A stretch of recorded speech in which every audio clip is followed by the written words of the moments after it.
Hello, Nakama, and welcome back to the Church of One Piece. I am your pastor, the One Piece apologist, and today our sermon will be covering Chapter 70, The Great Adventure of Usopp the Man. So, no cover story, so we'll just launch right into the main story here.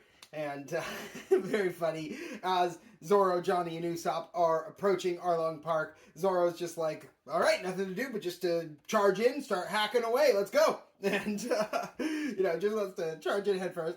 And so then Johnny and Usopp literally tie him up so that he won't do this. And then they're like, yeah, we're just going to sail around, do some reconnaissance first, figure this out. So then Usopp is very worried about Zoro's plan to just charge in head first. He's like very scared about that. He's like, no, I don't think we can do that.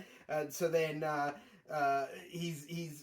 they're going around the island, and they finally see the Going Merry docked by Cocoa Village, and oh good, we're okay. I don't think we're going to have to go to Arlong Park where all the scary fishmen are. And suddenly he gets very brave, like he's just like, Usopp the Man will take care of this, we'll handle blah blah blah, and then as they're approaching to dock next to the Merry, they see a group of fishermen standing there, and suddenly bravery gone again. And so he's like, yeah, no, let's just keep sailing, we'll come back later.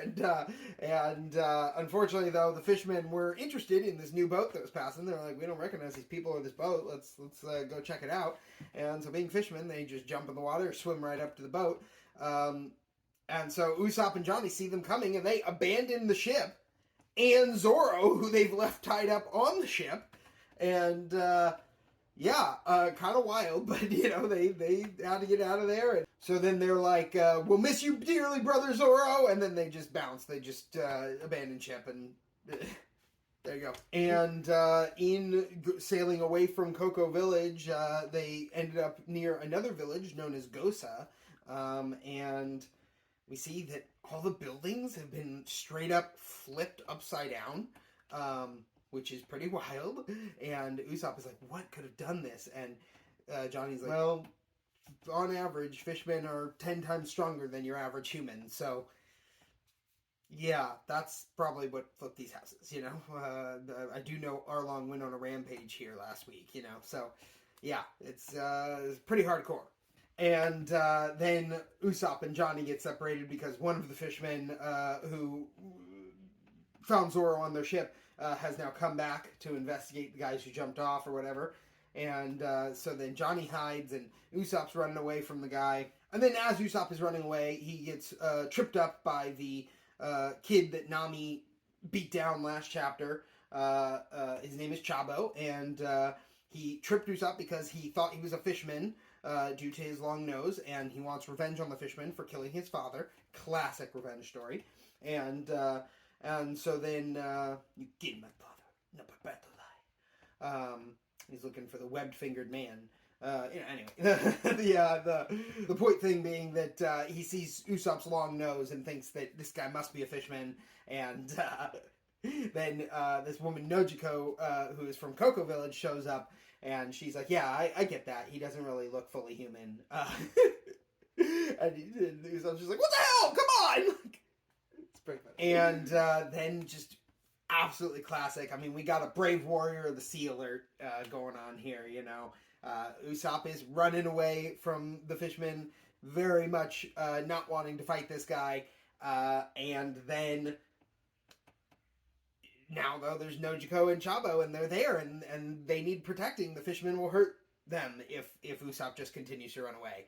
And so suddenly Usopp's ready to stand up and fight, and so he turns around and he's just like, all right, prepare to face Captain Usopp, you ugly fishman. I'm going to take you out. Prepare yourself for death, or whatever. But then Nojiko, who knows that it's much better to just not fight the fishermen, just not worry about them. She knocks Usopp out. She stopped Chabo from attacking the fishermen. She stopped Usopp from attacking the fishermen. Either she's a fisherman sympathizer, or she knows something that we don't. So we'll have to keep moving forward to find out. And very interesting then, as we go back to Nojiko's house, and Chabo is talking about how angry he is with the fisherman for killing his father. he mentions the witch at Arlong Park who hit him yesterday and kept him from going in to fight the fishmen, and he calls her a witch, but Nojiko knows that Nami saved that kid's life. By hitting him, by telling him to get out of there and all that. And that's also why she gave him the money, is because even though she was hitting him, she was actually trying to help him, trying to save him, right? So I just think that's really cool, and I'm glad that Nojiko knows her sister well enough to be able to defend her actions.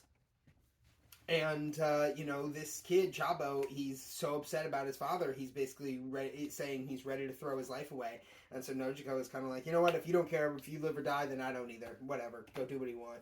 But, and Usopp thinks it's a little harsh, but basically Nojiko is like, I once knew a kid who faced a life worse than death. And they chose life anyway. And kept persevering, kept going, and they're an incredible person. And yeah, I just have to wonder who she's talking about. I mean, it's very interesting.